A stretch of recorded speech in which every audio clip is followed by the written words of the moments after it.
अस्सलाम वालेकुम ट्रेडर्स। एक मरतबा फिर एसएमसी के एनालिसिस के साथ आपकी खिदमत में हाजिर हूँ। इस दफ़ा जो मैंने पेयर आप लोगों के लिए सिलेक्ट किया है वो आप लोगों की डिमांड पे गोल्ड का पेयर मैंने सिलेक्ट किया है। 15 मिनट्स में मैंने आप लोगों के लिए एसएमसी का स्ट्रक्चर बनाया है।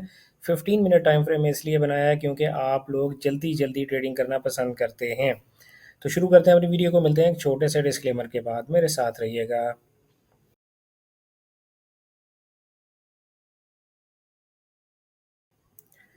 वेलकम बैक ट्रेडर्स, आप सबको दी कैम्बिस्ट एकेडमी के यूट्यूब चैनल पे खुशामदीद।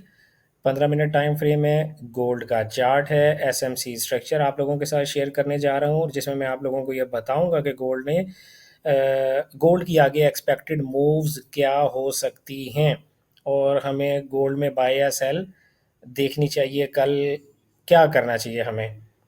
तो मैंने आप लोगों का कीमती वक्त बचाने के लिए थोड़ा सा स्ट्रक्चर ऑलरेडी बना के रखा ताकि आप लोगों का कीमती वक्त बचाया जा सके और आप लोगों को टू दी पॉइंट बात जल्द अज जल्द बताई जा सके। देखिए, पहले गोल्ड जो था वो बेसिकली एक अप ट्रेंड में चल रहा था। ये प्रीवियस हाई था, ये लो था, फिर उसने हायर हाई बनाया और यहाँ पर उसने चौक कर दिया। देखिए, मैं आपको हमेशा बताया करता हूँ कि ऐसा नहीं होता है कि प्राइस अगर अप ट्रेंड में चल रही है तो वो सारी ज़िंदगी अप ट्रेंड में ही चलती रहेगी, बल्कि ट्रेंड्स जो हैं वो बनते ही टूटने के लिए हैं और हमें इनके लिए हमेशा तैयार रहना चाहिए। इस तरह की सूरत हाल में हमारे अक्सर अगर आपने यहाँ पर कहीं कोई अपने लिए ऑर्डर ब्लॉक मार्क कर रखा हुआ था और आपने यहाँ पर बिना सोचे समझे कोई ट्रेड लगा ली, जो कि मैं आप लोगों को ये हमेशा कहा करता हूँ कि आप 1 मिनट टाइम फ्रेम में जाके अपने लिए कोई ना कोई प्रॉपर एंट्री रीज़न ढूंढा करें, चौक ढूंढा करें, कोई लिक्विडिटी स्वीप ढूंढा करें, कोई भी कोई भी ऐसी वैलिड एंट्री रीज़न जो आपको एसएमसी के हवाले से पता है वो ढूंढें। उसके बाद आप अपने ऑर्डर ब्लॉक पे ट्रेड किया करें। अगर आपने यहाँ पर ब्लाइंडली ट्रेड ली थी तो यकीनन आपका एसएल हिट हुआ होगा। और अगर आप रीज़न बेस्ड ट्रेडिंग करते हैं, रूल्स बेस्ड ट्रेडिंग करते हैं, तो आप यहाँ पर अपना एसएल बचा सके होंगे। ये एक लंबी स्टोरी है। प्राइस ने यहाँ पर जितने भी लोज लगाए, किसी लो में भी प्राइस ने अपनी इंड्यूसमेंट नहीं ली। फाइनली ये वो पॉइंट था, ये लो लगाने के बाद पीछे इंड्यूसमेंट ये लेवल था जिसको प्राइस ने ले लिया। अब जब प्राइस इंड्यूसमेंट लेती है तो आपको पता है हमारे लिए फिर सबसे पहला काम ये होता है कि इंड्यूसमेंट से करीब तरीन हम अपने लिए कोई ना कोई ऑर्डर ब्लॉक ढूंढते हैं। तो फॉर्चुनेटली इंड्यूसमेंट के बिल्कुल साथ हमारे पास ये एक ऑर्डर ब्लॉक था जहां फेयर वैल्यू गैप भी था। आपने देखें, प्राइस उस इंड्यूसमेंट के ऊपर वाले फर्स्ट ऑर्डर ब्लॉक तक गई और वहां से उसने रिएक्शन भी दिया। यहाँ पर प्राइस को एक नया लो लगाना चाहिए था, बट टेक्निकली मैं आप लोगों को बताता चलूँ कि जब कभी प्राइस इतना ज़्यादा डिक्लाइन ले लेती है ना यार, तो फिर आप लोगों को एक बात समझनी चाहिए कि ऊपर बेशुमार प्राइस जो है वो फेयर वैल्यू गैप्स छोड़ के गई हुई है, उनका क्या बनेगा।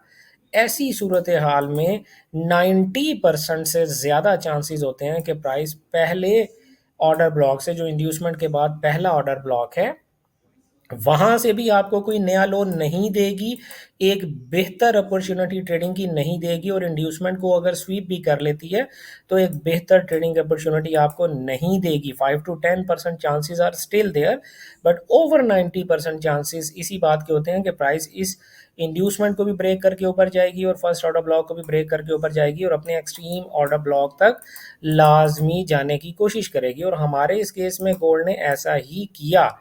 आप ये देखें कि गोल्ड ने जब अपने पहले ऑर्डर ब्लॉक से आपको रिजेक्शन दी तो उसने अपने लो को स्वीप किया। यहाँ पर अगर मैं एक प्रॉपर लाइन लगाऊं तो अपने लो को उसने, ये देखें, स्वीप करने के बाद आपको एक ज़बरदस्त बाइंग अपॉर्चुनिटी दी। क्यों? क्योंकि हम तो पहले ही एक्सपेक्ट कर रहे थे कि प्राइस जो है वो इस पहले ऑर्डर ब्लॉक से हमें नया लो नहीं देगी। You were ready already. तो इसलिए आप यहाँ पर आपको जैसे ये हाई और लो आपको पता है, लिक्विडिटी आपको स्वीप कहीं नज़र आती है, जो आपका मेजर हाई या मेजर लो होता है, तो वो आपको एक अच्छी बाइंग या सेलिंग अपॉर्चुनिटी अकॉर्डिंगली दिया करती है। प्राइस ने यहाँ से एक अच्छी मूव बनाई। अब किया क्या, प्राइस यहाँ पर आप देखें पिछले 2 दिन से ये इक्वल हाइज बना रही थी ऑलमोस्ट, और ये इक्वल लोज बना रही थी। ठीक है,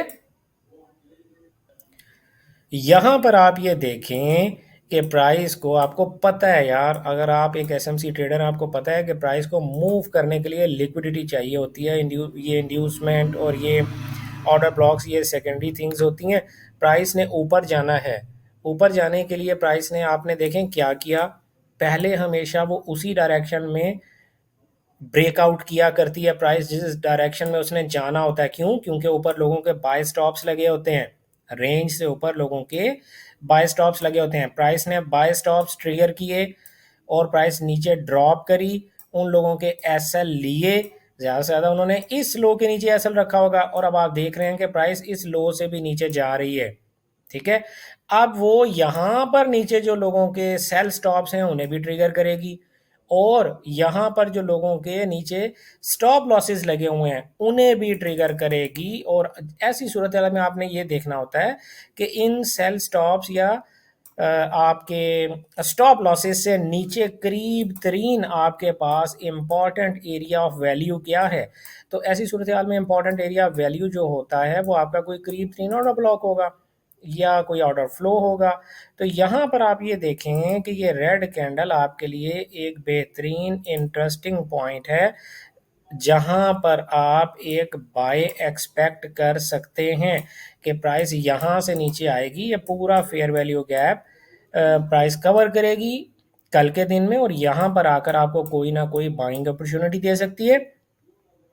इससे नीचे भी हमारे पास ये देखें, वो रेड कैंडल ऑर्डर ब्लॉक है जो हमारे पास पड़ा हुआ है। पहली अपॉर्चुनिटी आपने यहाँ पर देखनी है अपने लिए बाय की, और टीपी आपका ओब्वियसली ये एक्सट्रीम लेवल होगा 1977, और दूसरी बाय अपॉर्चुनिटी आपने इस रेड वाले ऑर्डर ब्लॉक के पास देखनी है, और इस सूरत हाल में भी आपका टीपी 1977 ही होगा। तो ये कुछ एसएमसी इस तरह से मार्केट में वर्क करती है। प्राइस एक्शन ट्रेडर्स के ऊपर एसएमसी ट्रेडर्स को ये एक छोटा सा एडवांटेज होता है, जो कि बड़ा इम्पॉर्टेंट एडवांटेज है, कि उन्हें पहले से ये समझ आ जाती है, उनका गैस वर्क थोड़ा ज़्यादा मजबूत होता है कि प्राइस अब क्या करने जा रही है। तो हमें ये पता है ऑलमोस्ट कि प्राइस ने ये बाय स्टॉप्स ट्रिगर करके और लोगों को उनके एसएल हिट कर दिए, अब ये सेल स्टॉप्स ट्रिगर करके लोगों के एसएल हिट करेगी, और फिर प्रॉब्ली मार्केट ऊपर चली जाएगी। ज़रूरी नहीं है मार्केट ऐसा ही करे जैसे हम एक्सपेक्ट कर रहे हैं, बट ये एक प्रोबेबल कंडीशन है जो कि आने वाले दिन यानी कल आपको जुमेरात को ये चार्ट पर देखने को मिल सकती है। मिलते हैं नई वीडियो में किसी नए कंटेंट, किसी बेहतर कॉन्सेप्ट के साथ। तब तक अपना ख्याल रखिएगा। Good luck, happy trading.